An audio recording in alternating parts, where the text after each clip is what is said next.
దాన్ని ఫస్ట్ సాయిప్రసాద్ రెడ్డి గారు అడిగినాడు, రాజీనామా చేయమని అడిగినాడు. కానీ 8 నెలలు టైం అడిగినాం. మేము చేయమని కూడా చెప్పలేదు. 8 నెలలు టైం అడిగినాం, కాదన్నాడు. 4 నెలలు అన్నాడు.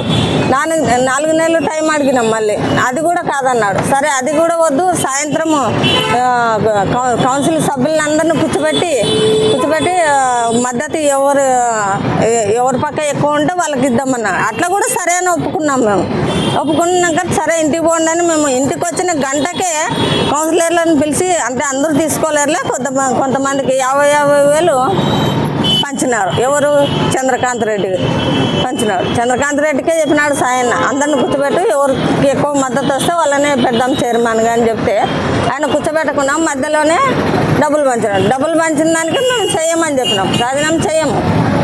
అందరిని కూర్చోబెట్టింటే అదొక లెక్క అవుతుండే. కూర్చోబెట్టకుండా మీరు డబ్బులు పంచి చెయ్యంటే మేము ఎట్లా చేస్తాము? మేము ఊరుకోకనే రాజీనామా చేస్తే ఇప్పుడు ప్రజలకు ఏం చెప్పుకోవాలా? నేను అడుగుతారు కదా, డబ్బులు ఎంత తిన్నారో అందుకే రాజీనామా చేసినారు అంటారు కదా. నా తప్పేం లేదని నేను నిరూపించుకోవాలి కదా, అందుకే కూర్చున్నాను. అవును, ఇప్పుడు అదే చెప్తున్నాను కదా, ఇప్పుడు అదే చెప్తాను. ఎందుకంటే ఇక్కడ ఉండేది మనకి ఎమ్మెల్యే పేరు పెంచుకోవాలంటే మనకి ఎక్కడ ఉన్న సీఎం పేరు వాడకూడదు, ఈయన పేరు కూడా పెంచాలి కదా. అందుకే ఈయన ఇచ్చాడని చెప్తున్నాను కదా. నేను ప్రతిపక్షంలో లేనే, నేను ఆయన పార్టీలో. ఎవరు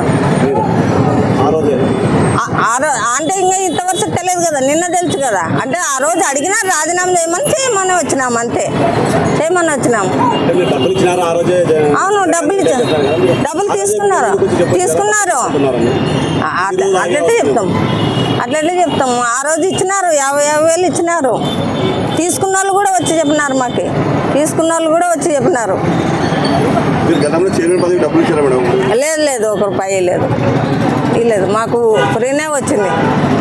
ఫ్రీ ఎందుకు వచ్చిందంటే జగన్ నుండి సీల్ కవర్ వచ్చిన దానికి మాకు ఫ్రీ వచ్చినట్లు. లేకపోతే ఇది కూడా డబ్బులకి అప్పుడే పోయింది ఆల్రెడీ. ఇప్పుడు ఎవరికైతే మద్దతు పలుకుతున్నారో వాళ్ళకే అయింది మాట.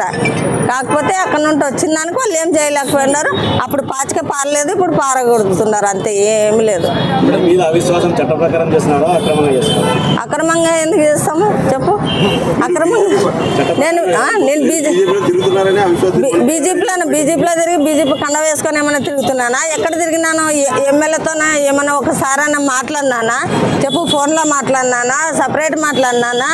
ఎక్కడైనా మాట్లాడినానా? చెప్పండి.